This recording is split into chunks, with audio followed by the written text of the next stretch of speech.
Good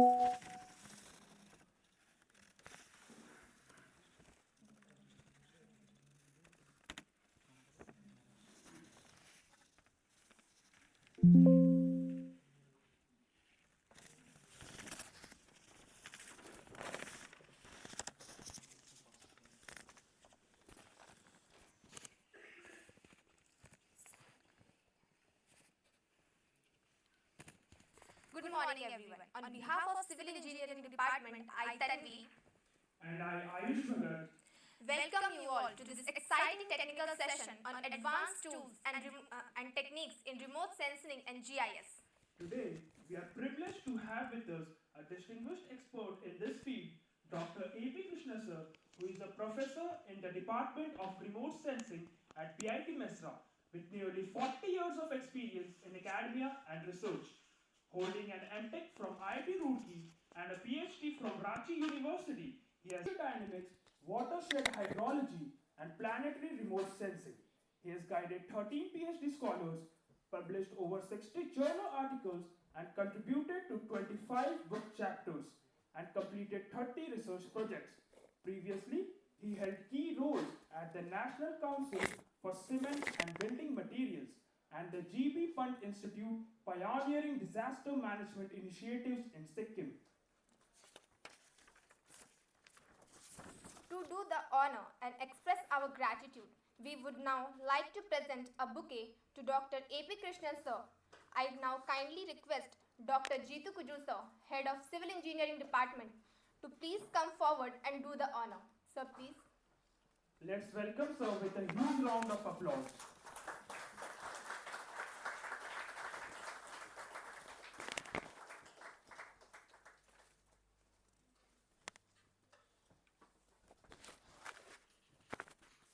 Now, I would like to brief about the topic Advanced Tools and Techniques in Remote Sensing and GIS.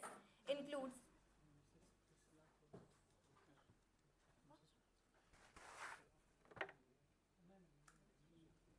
Now, I invite Dr. Komal Kumari ma'am, Associate Professor BIT Sindri, Civil Engineering Department, to present a bouquet to Mrs. Krishna ma'am. Ma'am, please. Let's give a huge round of applause.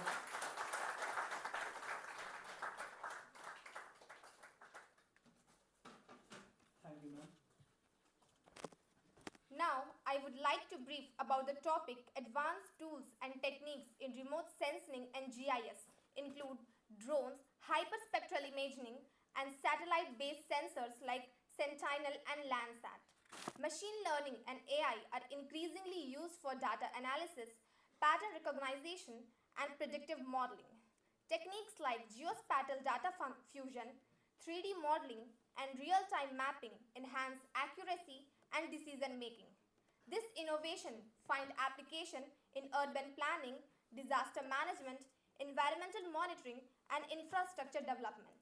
Without further ado, I humbly invite Dr. A.P. Krishna sir to take the stage and enlighten us with his insights on this fascinating topic. Please join me in welcoming sir with a huge round of applause.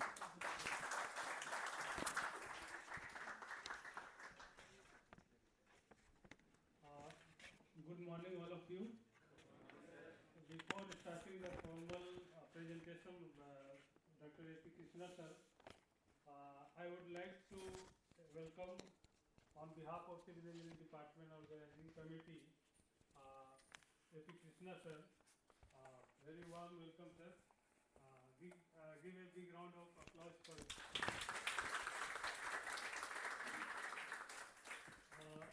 A.P. Krishna sir worked in BIT Mesra for long time, at least I think 25 years. 20 to 25 years exactly, the number is not matter, but his experience in academia and research is very known. And apart from the academia, he is very noble person, very good personality. He's very cooperative and a gentleman. So we are honored here, sir, to be here, and you are accepted our invitation, and you are here to present on your research.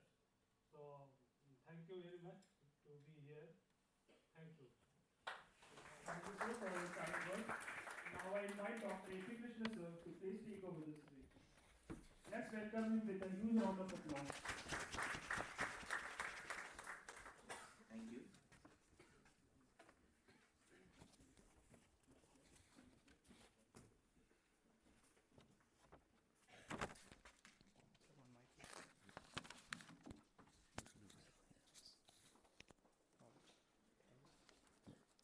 Thank you for such a kind of succinct and elaborate introduction, and I especially thank Dr. Kujur, HOD Civil Engineering, who actually located me to be fit enough to be here with you in this workshop. So I'm because of him here with you, and other coordinators, Dr. Komal, Dr. Iqbal, and other faculty members, and most of I think most important of all of you to be with you today. And I really feel privileged to be with you in this program. And in terms of your past maybe 3 or 4 days of, I think it is the 5th day today. So I know you have already undergone a lot of this exposure on this remote sensing techniques and kind of application areas, which may be of common interest to all of us in a workshop like this.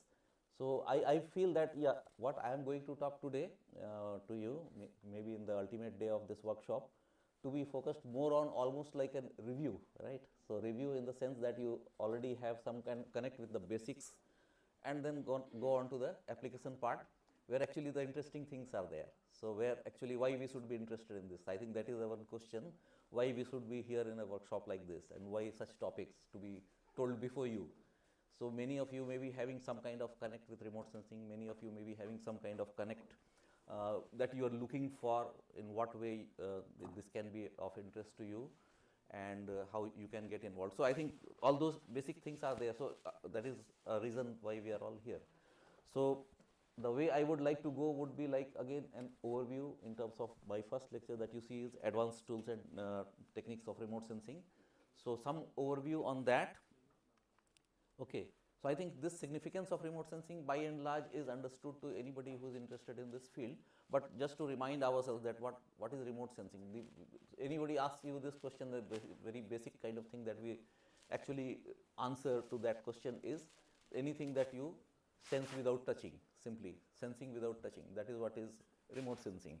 And then what actually are the kind of tools and techniques and how they operate. So that is another question, how we are getting data. A lot of data we hear about very good picture quality kind of imageries that we see in Google Earth and other places, and other kind of products that we come across, and a lot of good kind of innovative kind of things which are being made out of that. So here Earth and other planetary bodies that we see, they basically are observed via remote instruments on space-based platforms, that is satellites, and then or spacecraft that we say.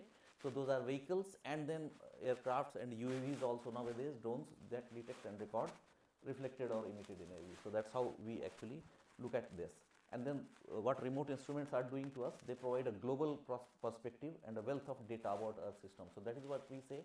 Nowadays it is not only remote sensing data, it is wealth of data. So that is what is the way forward. So we'll try to understand that also. That enables data informed decision that is to be made based on the current and future state of our planet. So that's what actually various dimensions of applications that we'll talk later on. But at the moment, we can look at some of the perspectives that maybe, again, as I said, almost like a review. So where all this starts, like when we say space-based kind of observations which are being made, the vehicles are satellites. So what actually satellites, how do they observe the planet Earth? So we have various kind of orbital kind of arrangements in which different kind of satellite remote sensings are actually being carried out. So space-based platforms, when we say, they are several types in terms of orbit that actually in which they are placed and they observe. So the 3 common classes of orbits that we say is low Earth orbit. So that is approximately 160 to 2000 kilometers above Earth. So that is low Earth, where mostly the Earth observation or remote sensing satellites that we say that they operate. And then medium Earth orbit, when we say, they are approximately 2000 to 35,500 kilometers above Earth. And high Earth orbit, that is above 35,500 kilometers above Earth. and then platforms which are orbiting at 35,786 kilometers are at an altitude at which their orbital speed matches the kind of rotation speed of the Earth, so planet's rotation. Then that is how they become geosynchronous as well as geostationary. They are geosynchronous in terms of synchronized to Earth's movement, and is almost like looking at the same point of the Earth or same geographical area of the Earth all along. So that becomes geostationary. And in addition, a platform in geostationary orbit directly over the equator will have a geostationary orbit. So that is how it is achieved. So geostationary and geosynchronous, that combination. And a geostationary orbit enables a platform to maintain its position directly over the same place on Earth's surface. This is what actually I wanted to tell. So that is how some of these kind of acquisition, how the kind of different types of satellite remote sensing, and I think the various kind of dimensions which are being covered. So we will try to see one by one. Low Earth orbit, when we say, it is basically one of the most commonly used orbit, since all the platforms which operate in this kind of altitude, they can follow several orbital tracks around the planet. So that is, orbital tracks can be it can be designed depending on the kind of data to be picked up.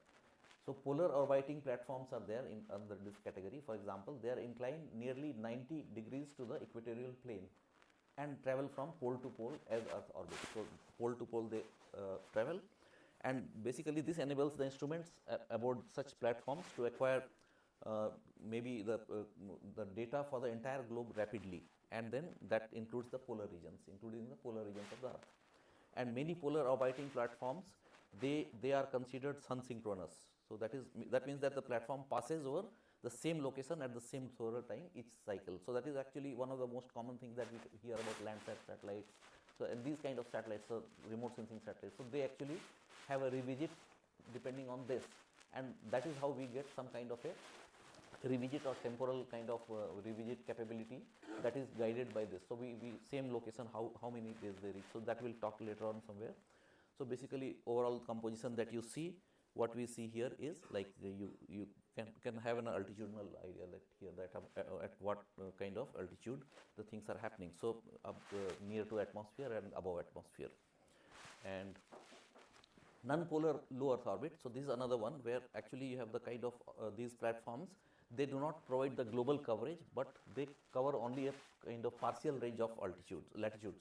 And then that actually one example is NASA JAXA, that is Japan Aerospace Exploration Agency. They have one global precipitation measurement core observatory, GPM.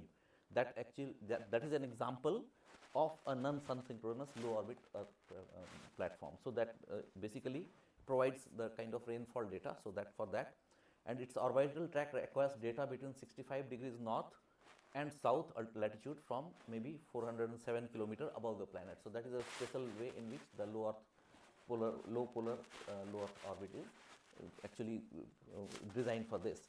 And this orbital track acquires data between this. So that basically now that GPM mission which actually is there, that carries a passive multi-channel conical scanning microwave radiometer. So that is the instrument that it carries, which actually is known as GPM microwave imager, GMI, and that can measure light to heavy precipitation and an active dual frequency precipitation this radar.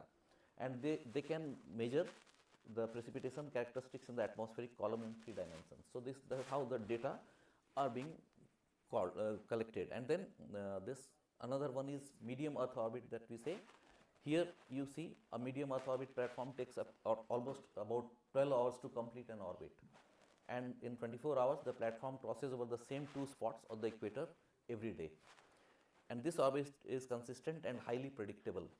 And as a result, this is an orbit which is used by many telecommunications and GPS platforms. So these distinctions along the way we see, where we have the this remote sensing satellites, where we have the kind of communication satellites, weather satellites. So all those differentiations you can see with the orbital design and those kind of things. And so, and then one example of a medium Earth orbit platform is the constellation, is GPS kind of a setup, Galileo Global Navigation Satellite System. So we very commonly know, we know the GPS. GPS basically is something like that NASA's kind of mission where it is out of Navstar. So say is the navigational satellite system.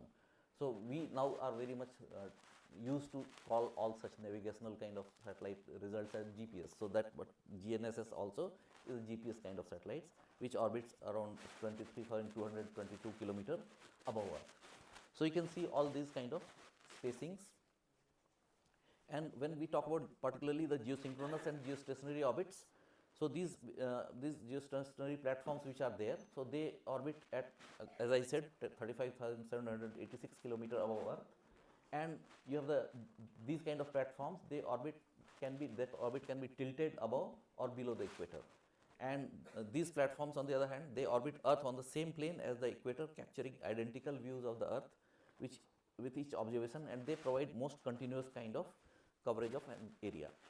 And one example is geostationary operational environmental satellite, GOES series of weather platforms which are in geostationary orbits above the equator. So when we come across many types of satellites and products, so if we focus on this part, that what kind of orbital kind of configuration in which it has performed, it has been placed, and what kind of data it is capable of providing, so we can easily decipher. Now I think this is another basic part. I think most of you by now must have been familiar by virtue of your already like delivered talks by earlier experts in this workshop. But one can look at this very vital kind of this medium that we use, that in terms of EMR, that we say electromagnetic spectrum. Without that, remote sensing cannot be imagined. So now that EMR that we say, we are all actually familiar, that is the kind of energy which is produced by the vibration of charged particles that travels in the form of waves through the atmosphere and the vacuum of space. So how this actually can communicate with the satellite sensors which actually pick up any kind of this platform that we use, aerial or satellite, this space platform. And then such waves, they have different wavelengths that by and large you must all be knowing by this time, that basically the distance from wave crest to wave crest. So that is the top, that wave that you see, that wave, that kind of wavelength that we normally say in physics also, the same thing. So EMR and this wavelength, and that something like radio, microwave and infrared waves, they have longer wavelengths, while others such as ultraviolet, X-rays and gamma rays, they have much shorter wavelengths. So you can have this kind of understanding. So we can just quickly see the kind of disposition that you can see in the pictorial next one. Visible light sites in the middle of that range of long to short wave radiation, and then basically that is the area where we are doing the mostly the optical remote sensing. We'll talk about that also. So this small proportion of energy is all that a human eye can detect. So that is why it is known as visible also. And instrumentation is needed to detect all other forms of electromagnetic energy. So it is not like a kind of pictorial reproduction, but you have to deduce. And this is what actually I think most familiar by now. You must have gone through this.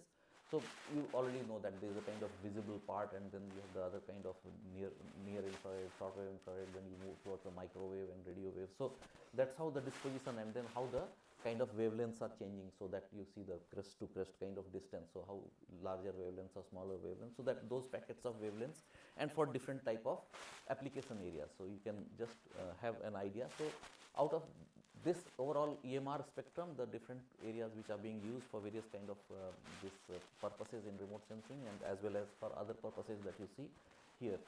And basically talking about some waves which are absorbed or reflected by atmospheric components like water vapor and carbon dioxide, while some wavelengths allow for unimpeded movement through the atmosphere. I think that is what that can happen where that is possible.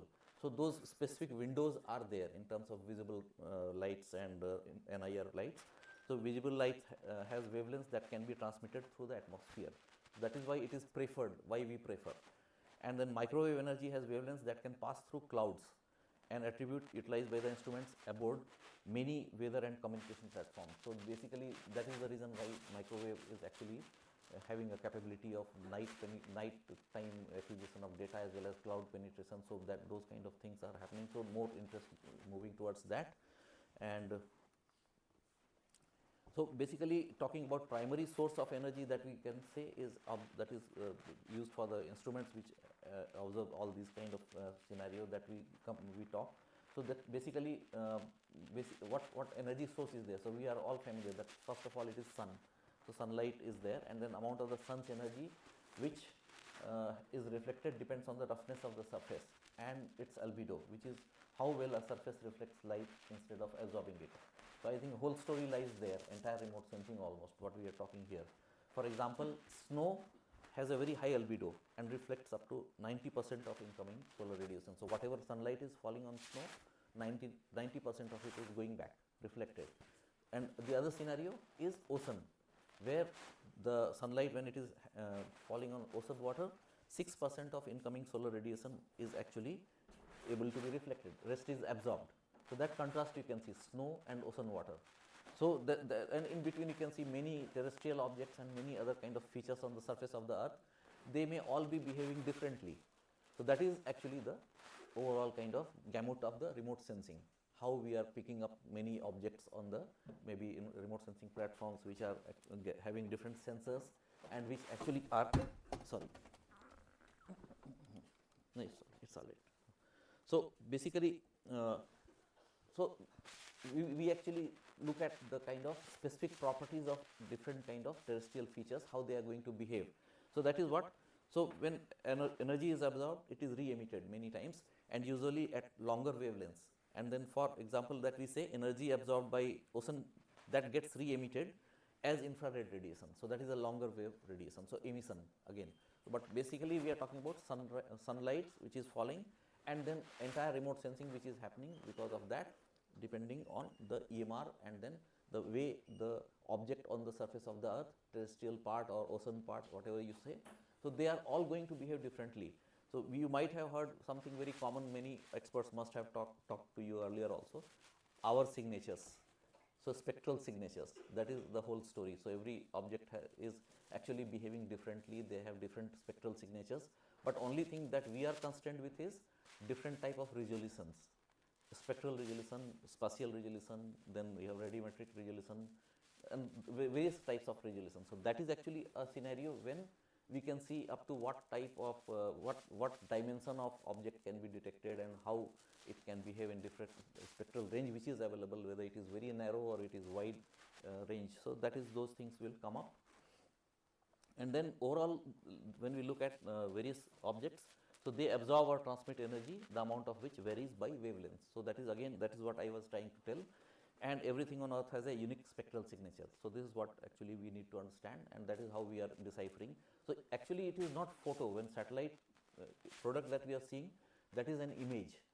So that is image produced, reproduced using the kind of signal which is collected, and then that is reprocessed to give us an image, which is because by virtue of ever improving technology, ever advancing technology is getting better and better, and that is almost like we are getting pictorial quality, good resolution, almost like a picture, photo, but basically it is image. And now researchers, they can use such information to identify different earth features as well as different rock and mineral types. So there actually is the basic that we are entering, that okay, based on all these kind of things that we have to look for, and then that is how you uncode, decode. So that is what actually lies in terms of overall remote sensing part. So number of spectral bands detected by a given instrument, that actually is spectral resolution, and that actually leads to understand that how much differentiation one researcher can make between materials.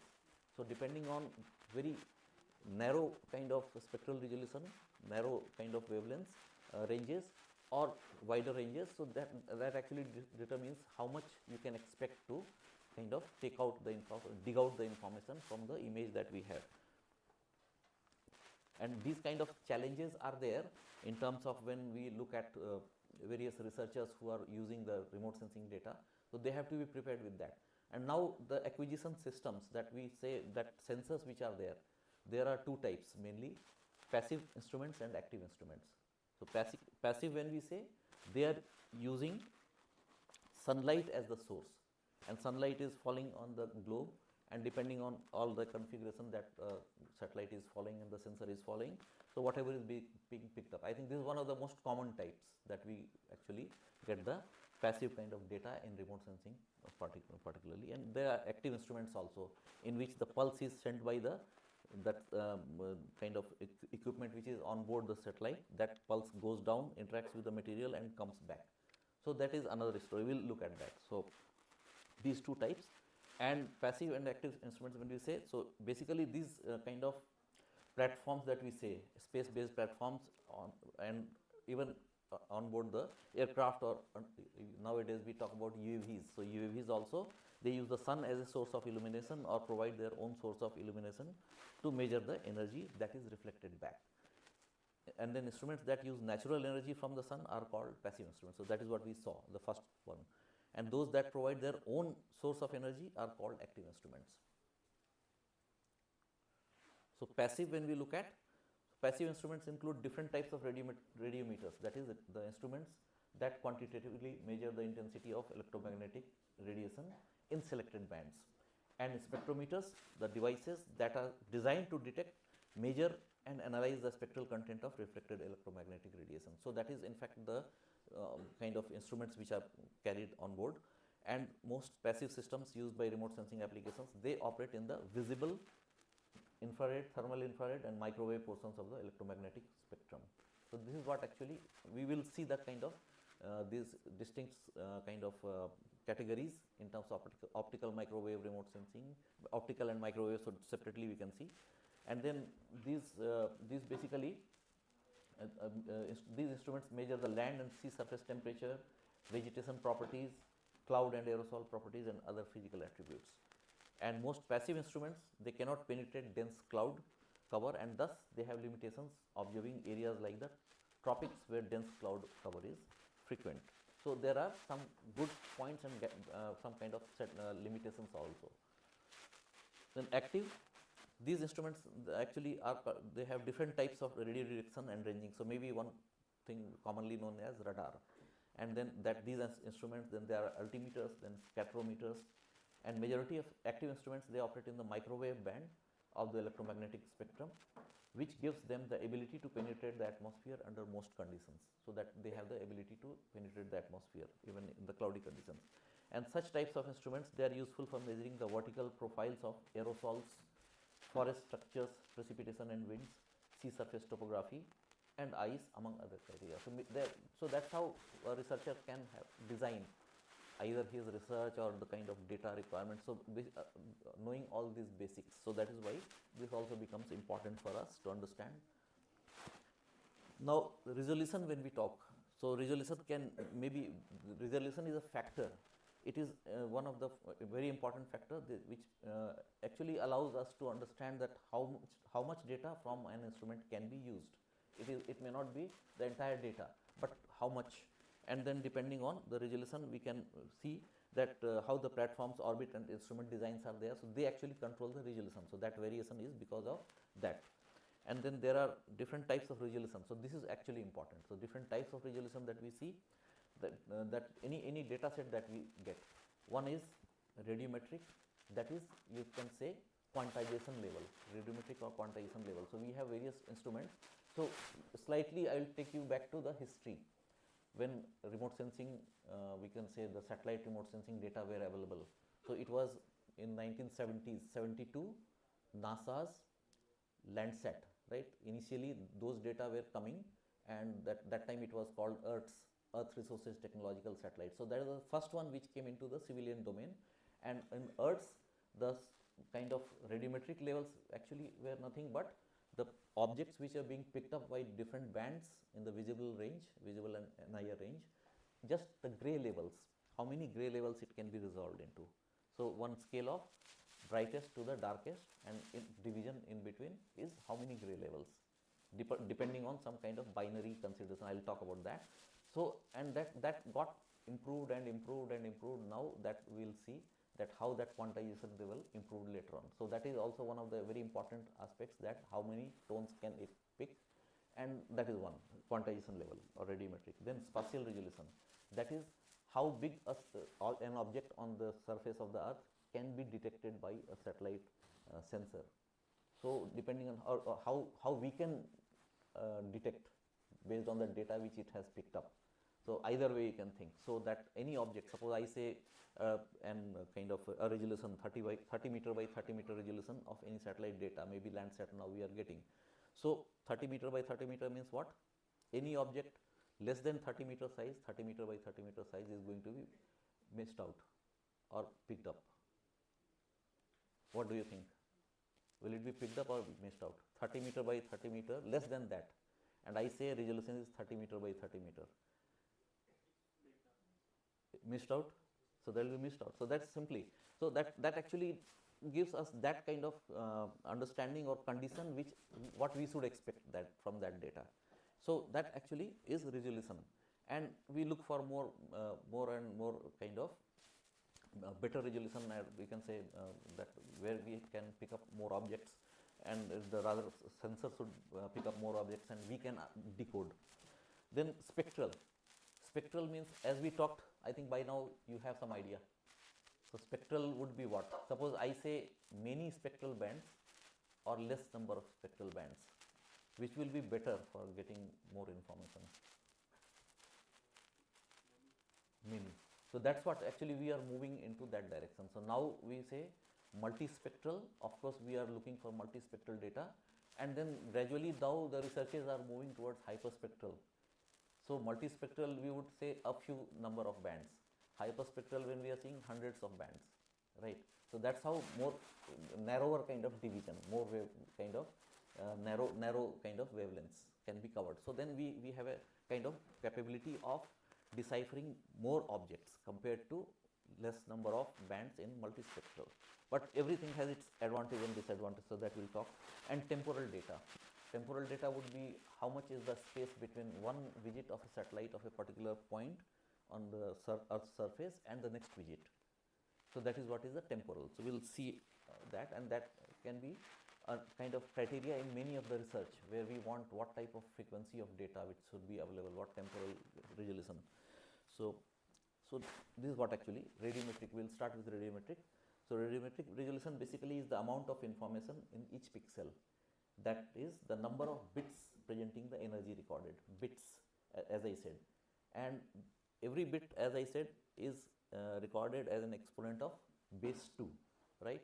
2 to the power 1, 2 to the power 2, start with 2, then 2 to the power 2, 4, 2 to the power 3, 8, and 2 to the power 16, like that you proceed.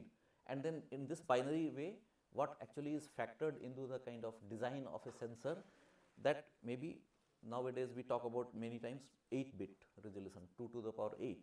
That indicates that the instrument has 256 potential digital values. So that is gray levels.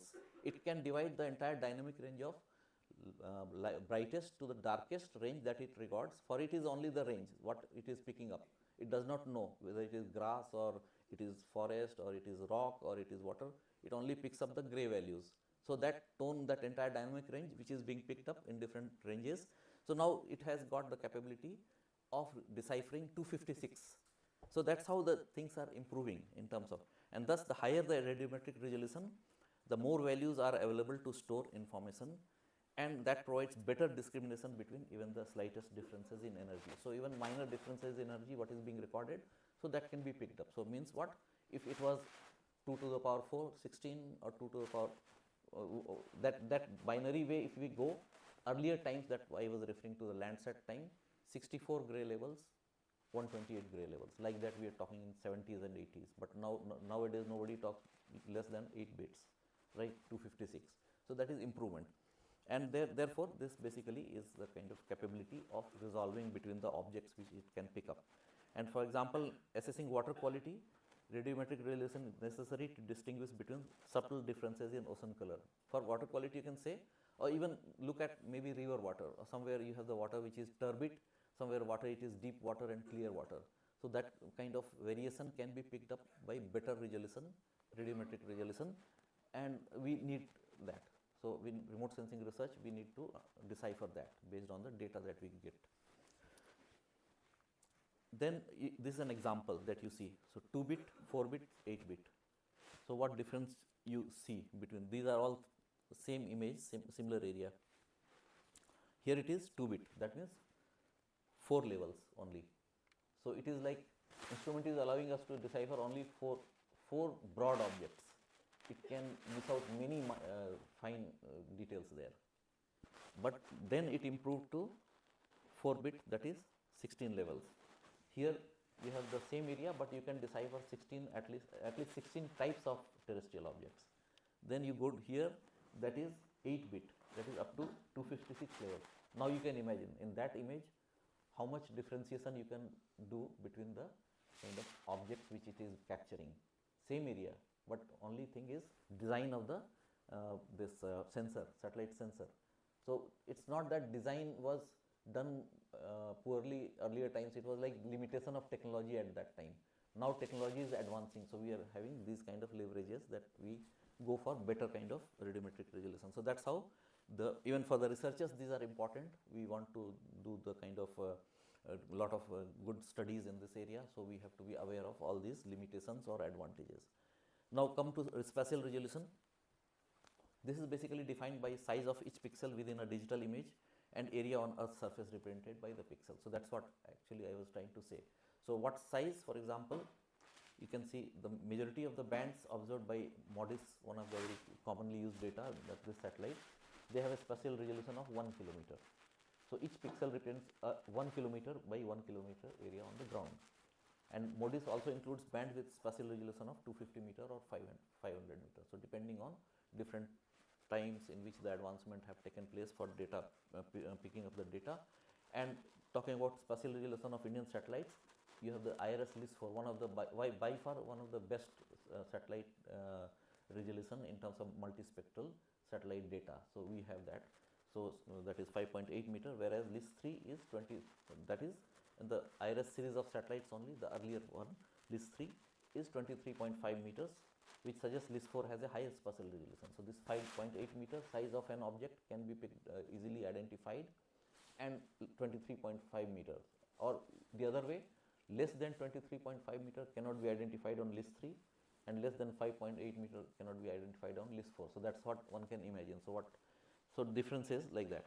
And then finer the resolution, that is lower the number, the more detail one can see. So these are some of the things that becomes not only as a basic, but for any researcher also to consider before designing his or her research. So what type of data availability and how he or she should try to design the research and know the advantages and limitations, what is available. So then now the similar way you can see the difference in pixels. So you can see here you see more detail, or you see more detail here. This one or this one? This one. So naturally, so you can see here basically the resolution which has actually undergone this change here up to better side in the left image. So here you can see 100 meter pixel center image and 300 meter pixel on the right hand side, whereas here it is only 30 meters. So you see naturally it shows more number of terrestrial objects which can be picked up. So basically what we are doing in remote sensing data which are being picked up in the satellite imagery, we are actually dealing with the data, not picture.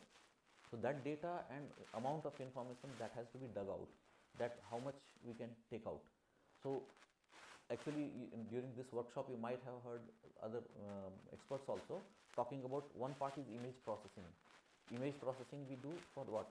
For digging out data. Now the things are changing. It is going and moving towards, as I think Tanvi, yeah, she also mentioned about machine learning. So now similar way, supervised classification, unsupervised classification in the image processing. Now we are moving towards more machine learning kind of applications in digging out more data, because there is a huge wealth of data. We are actually not able to use the full capability of the information, rather the data in a satellite image which is available. We are just doing some basic kind of things in remote sensing, and we are actually looking for more and more data to be extracted and more meaningful type of researches to carry out. So that is what machine learning and those deep learning, those kind of things, there also we are moving in that direction. So because of that, so what information which is there with a naked eye we cannot say, but many times the resolution which may actually become enabler to that, that can allow us to find out more and more information in that. So that with the improving resolution. So spatial resolution part, and then spectral resolution. Basically is the ability of an instrument to discern finer wavelengths. So that is what we talked in the beginning. So that is having more and narrower bands. So a wavelengths, more slicing of the wavelengths within, say I say visible wavelength bands. Suppose I say it is falling between 400 to 700 nanometer range, or 0.4 micron to 0.7 micron, right? Now we have multispectral bands which can be having 3 or 4 bands within that, but we do more thin slicing of the same region, more number of bands, so which will give more information. So obviously more number of bands, thinner slicing. So that's what actually we are moving towards, more information. And then many instruments, they are considered to be multispectral, that actually we are talking about a few number of bands, say maybe 3 to 10 bands. And some instruments now have hundreds to even thousands of bands and are considered to be hyperspectral. So how many thin slicing of the same region? So wavelength region remains same. I say 400 to 700 nanometer, or 400 nanometer to 1100 nanometer. So near infrared also. So that in between whatever thin slicing is there, so that is actually confined either to visible or NIR, maybe the entire dynamic range, but more number of bands. So that is thinner slicing, and narrower the range for the range of a wavelength for a given band, the finer the spectral resolution.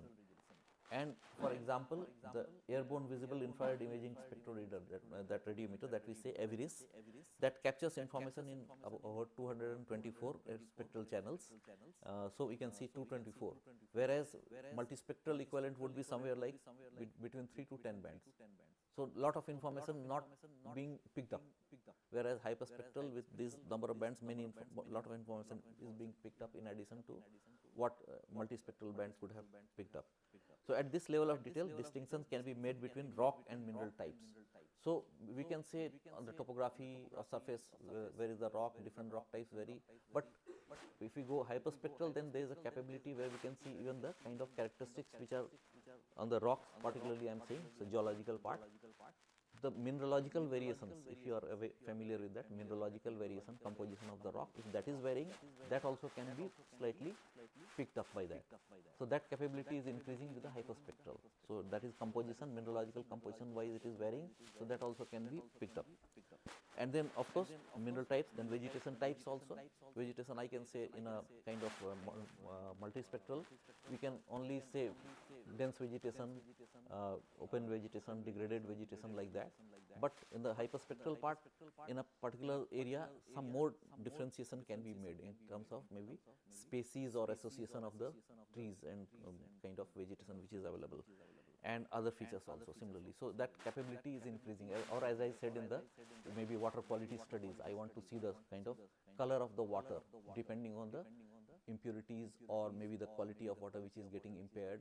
So very clear water without kind of turbidity, and very deep and serene, and maybe the clean water, it could be very different type of color, clear color, whereas that turbidity, some kind of turbidity will be changing the color into some paleness. So that way one can see, so how much differentiation is possible. So depending on those different kind of maybe the different amounts of these impurities. So that is to be picked up by better spectral resolution. Then you can see spectral resolution, since we talked, so here actually more interest is now coming up, and here you can see that this actually is a cube which is representing the detail within the hyperspectral data. Hyperspectral data means, again I am reminding, hundreds of bands of data within the same wavelength, and top of the cube basically is a pulse color image.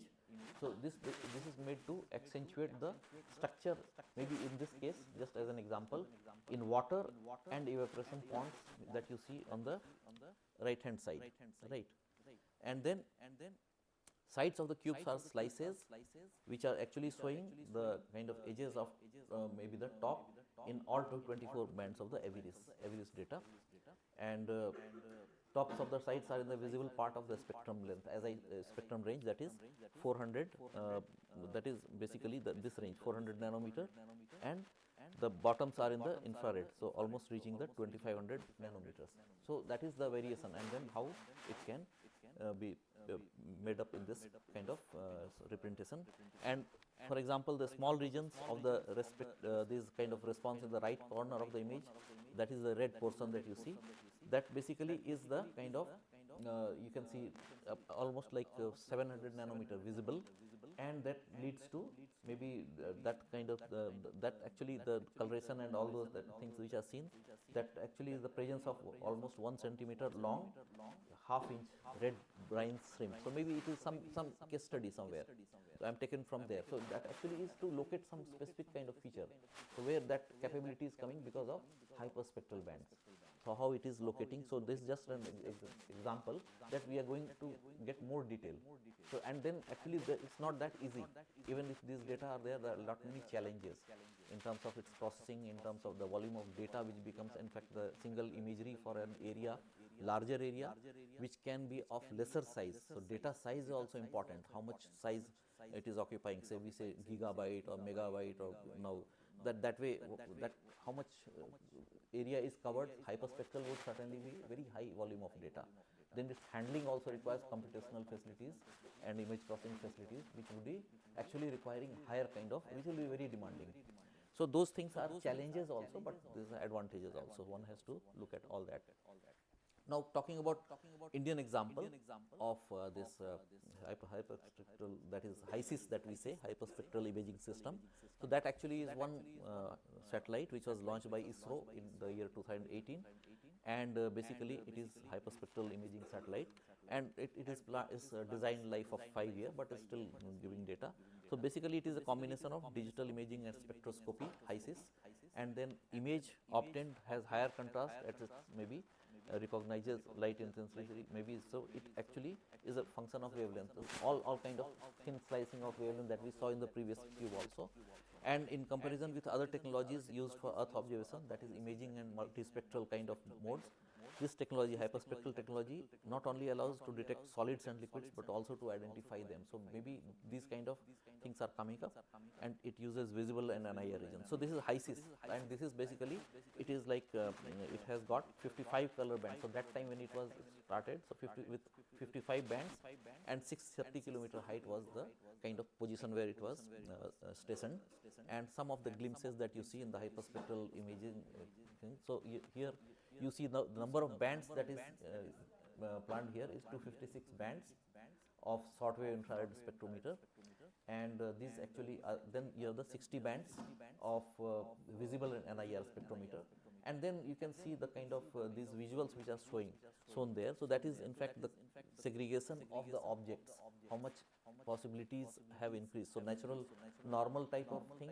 and then here 60 bands and 256 bands. So that way here also, so that the variation here actually is meant to show you the kind of capability it has to decipher more objects, more number of bands, more objects. So that is what it is planned for. So that is an Indian example.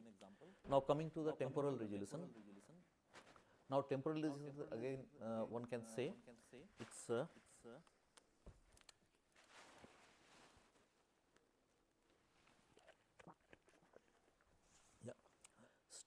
this basically is the time it takes for a space-based platform to complete an orbit and revisit the same observation area. And temporal resolution basically actually depends on the type of orbit, instrument's characteristics, and the swath width that actually it covers on the ground. So that is in a single pass how much it is covering. So, and because geostationary platforms match the rate at which Earth rotates, the temporal resolution is finer. It is almost like it is sitting there and observing the same place. And polar orbiting platforms, they have a temporal resolution that can vary from 1 day to 16 days. So this basically we come across mostly in the remote sensing satellites, that Earth observation satellites we say. And then for example, the MODIS instrument about Terra and Aqua platform, they have temporal resolution of 1 to 2 days, allowing the instruments to visualize Earth as it changes day by day. So it is very good resolution. So that way faster. Then operational land imager, that OLI on the Landsat 8 platform onwards, on the other hand, has a narrower swath width. So it has narrower area to cover and has temporal resolution of 16 days. So it has revisit time of 16 days. It is coming and looking at the same area after same point, same geographical area after 16 days. That means the imagery is, it acquires is best for showing bi-monthly changes. So within a month, 2 times we can have the imagery of the same region. So now this is actually the way in which the basic understanding which one can make about these resolutions. Now what research challenges are there of non-availability of all resolutions in one satellite instrument. Now some satellite instrument may have some good resolution, maybe in terms of spatial resolution but not temporal, or some good spectral resolution but not spatial. So there are these challenges. Now another question comes to my mind that way, why not everything made out in a single satellite? So there are challenges now in even in acquisition of data, so research challenges. So basically it is very difficult to combine all of the high spatial, spectral and temporal resolution into one remote instrument. For example, acquiring observations with high spatial resolution, maybe as we talk, the operational land imager, that OLI aboard Landsat 8, they have narrower swath which is required, which requires more time between observations of a given area, resulting in a lower temporal resolution. So that is one limitation, we have to compromise there. Therefore, the trade-offs that we say a researcher has to do is actually depending on all these constraints. So one has to decide in research that what best he or she can take for what, and then the data selection accordingly, what data to choose. So this is why it is very important to understand the type of data needed for a given area of study. So it is selecting data, choosing data, designing your research, everything actually starts from here. So I am again repeating, I am almost like revisiting everything that you might have already undergone during maybe in different bits and pieces by various experts, but basic considerations are like this. When we say research, we want to do research or even advanced level applications, so we have to keep in mind all these basics. So how we can choose our data, and where we know what advantages we have, where we know what limitations we have, and that is what actually is very important. And when researching weather, for example, which is dynamic over time, we need very fast kind of changes that we need to observe, then we need high temporal resolution, almost as good as possible, means how frequent we can get. It is not a kind of choice of choosing a data which may be giving a weather data. Now everybody is interested during the day how many type of changes one can see. So that's how the weather data. Then when researching the seasonal vegetation changes, on the other hand, high temporal resolution may be sacrificed for a higher spectral or spatial resolution. So we want to see some changes which may not be that fast, vegetational changes, seasonal changes. So we can look for better spectral and better spatial resolution than temporal. So we don't need to worry for high temporal resolution. Frequent data we don't need, but it can be, we can do it with maybe bi-monthly. So Landsat we can take. Similarly, any other data set. So this is actually very important even in acquisition of data, designing the data, like why to get some data, some particular data. So there has to be a rationale. So that is, these are all the rationales. Then data processing, interpretation and analysis part when we come. So basically remote sensing data which are acquired from what we talked about, this satellite remote sensing. So basically they are, when acquired, they are made usable by most kind of researchers and applied sciences users. So basically what actually they have to look for what level of data they are getting. So it is maybe, is it very raw data or is it somewhat processed data which they have to take it forward or take it further. So basically what the satellites sensors pick up, it is in the raw form. So what most raw Earth observation data which may be at level 0, that is not processed much. So they are processed to at least level 1, something better, where some of the kind of these errors and kind of things which are actually need to be taken care of has been removed and it is made more usable. But most have associated level 2. Now it is derived geophysical variables. So maybe depending on the need also. So one has to look for at what level, and level 3. Then variables which we want to map on uniform space-time grid scales. So those kind of products. So that way one has to look at maybe that why I am saying all these levels 0, 1, 2, 3 and even better. That one user has to decide. You as an user or I as an user we have to see that what type of data is going to serve my purpose, or another point is what type of software and instruments that I need. So that I have to decide and look for that, depending on what level of data can be used by that particular kind of setup that I can have. And maybe most data which are there, they are stored in hierarchical data format that we say as HDF format, or network common data form, that NetCDF format. And after the data they are processed, they can be used in a variety of applications, from agriculture to water resources and air quality. So depending on that, the usage can be decided, and a single instrument is not going to address all research problems within a given application. So one has to look for the kind of data sources and the type of data availability, and what actually is required in a particular research. So therefore, the users, they often need to leverage multiple instruments and data products to address their questions. That actually they have to keep in mind that the limitations of data provided by different spatial and temporal resolutions which are there. So all of these become important, maybe as a kind of beginning point of any research. And then satellite imagery, when we talk, basically, as we have already talked, and we have tried to understand that many instruments acquire data at different spectral wavelengths, and then basically band 1 of the OLI onboard Landsat 8, that acquires data within the kind of this spectral range, that 0.433 to 0.453 micrometers, while the MODIS band 1 acquire at 0.620 to 0.670 micrometers. So their band designations one has to be aware of. And then OLI has a total of 9 bands, whereas MODIS has 36 bands. So those kind of things one has to keep in mind, and all measuring different regions of the EMR. So one has to look at which type of data is going to be suitable for my application. So that one has to look at out of all these variety of data. And then bands can be combined to produce imagery of the data, which can reveal maybe different features in the landscape. So that these are all parts of research. I'll again say application research. So that is, and then the imagery which are there, they can often be used to distinguish the characteristics of a region being studied, or to determine an area of the study. So basically all of this are important in satellite imagery considerations.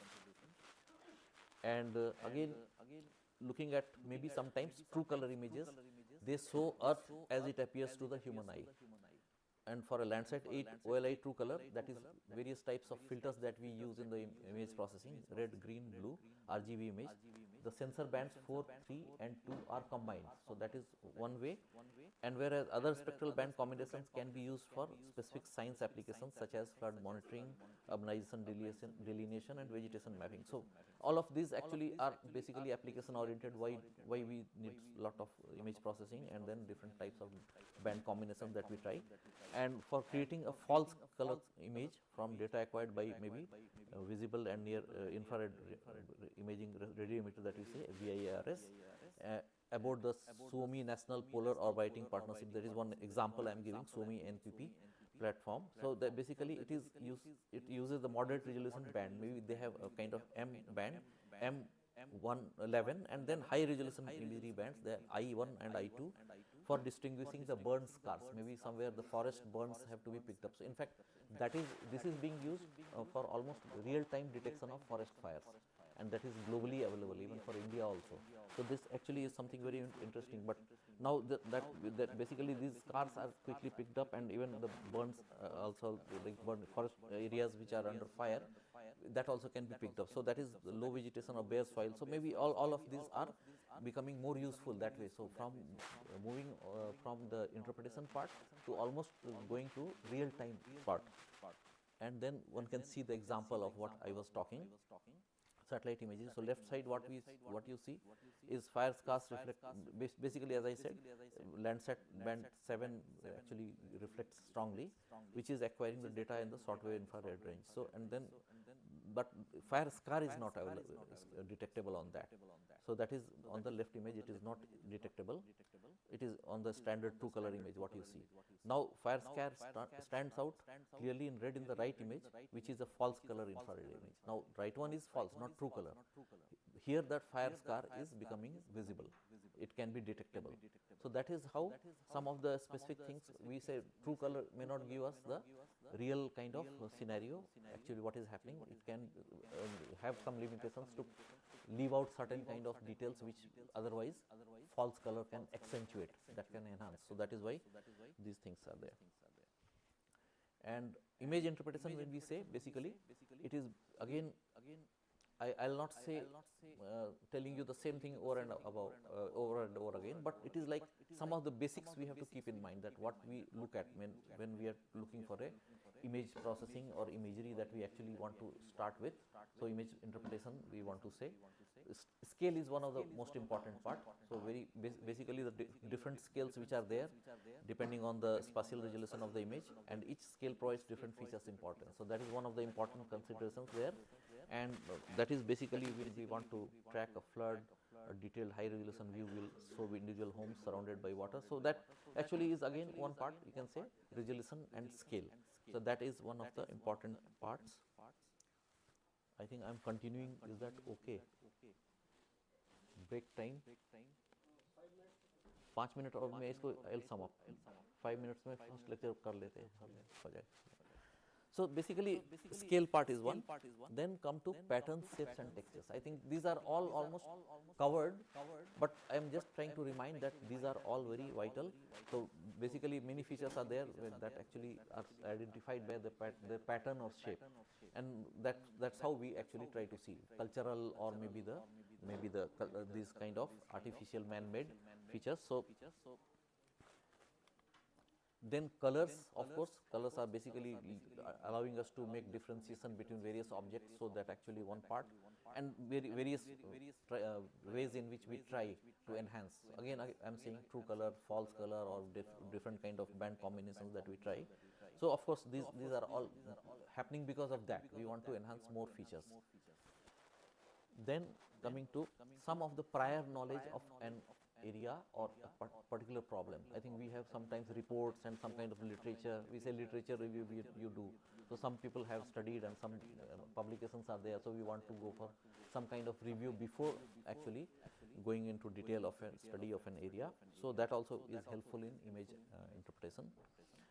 And quantitative analysis when we say, now this is actually something different than what we are talking. So different types of objects that we study, maybe for example land cover types. So that actually has to be like tackled with some kind of faster algorithm through which it can identify better classes and more classes. And then basically it is again depending on the spectral resolution or spectral information. And again programs, we might have heard about unsupervised classification, supervised classification. So those concepts I'll not repeat, but I think that's the way you know how it has to be tackled. And then overall maps and imageries which are there. So there has to be a kind of common platform like GIS on which it can be integrated.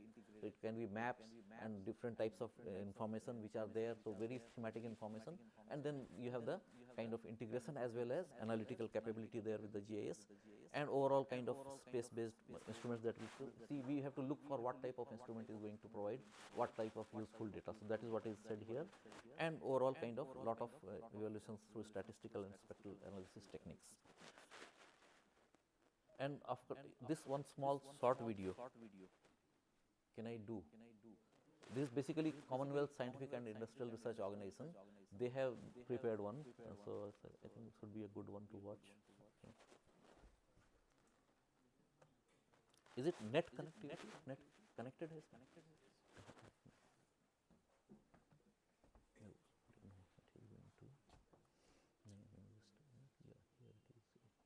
It is basically, it should, no, it is embedded. It actually works in PPT mode only. Or if it does not work, then enable editing.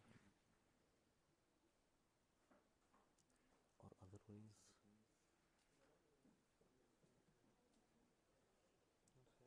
not working.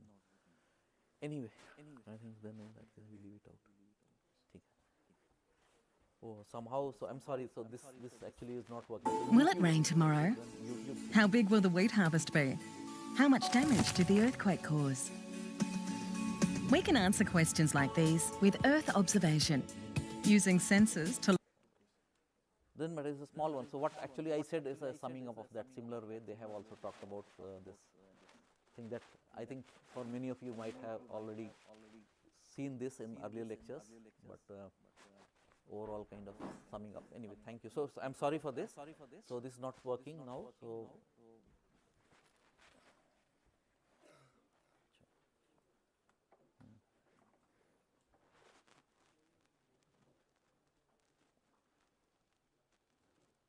if at all this can open.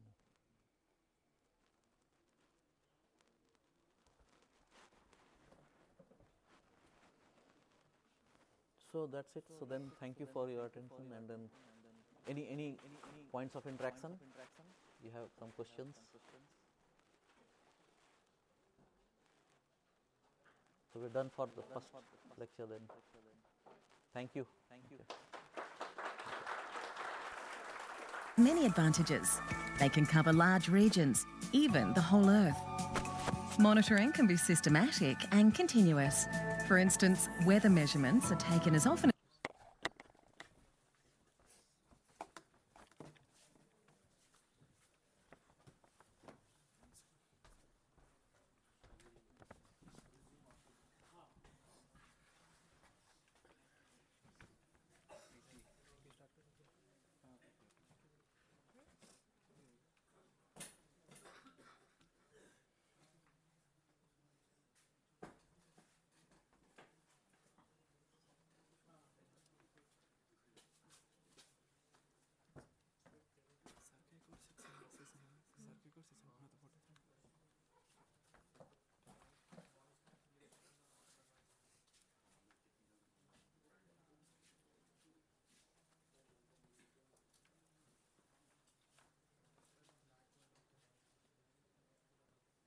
Sir, we can play the video.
There is a problem with the audio.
its infrared radiation.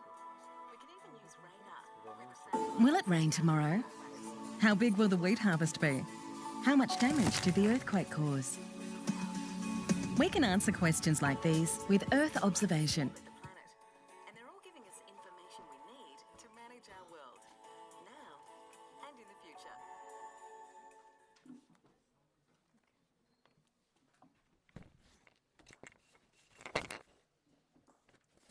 Thank you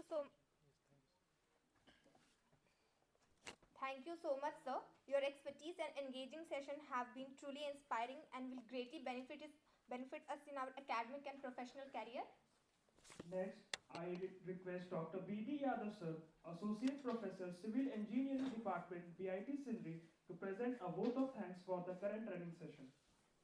Let's welcome sir with a huge round of applause.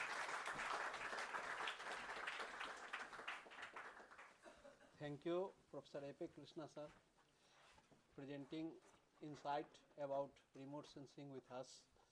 You have created new hope, new connections with us, and from this platform, I request you to always share your knowledge and views with us. I am very grateful to you. Thank you. Thank you, sir.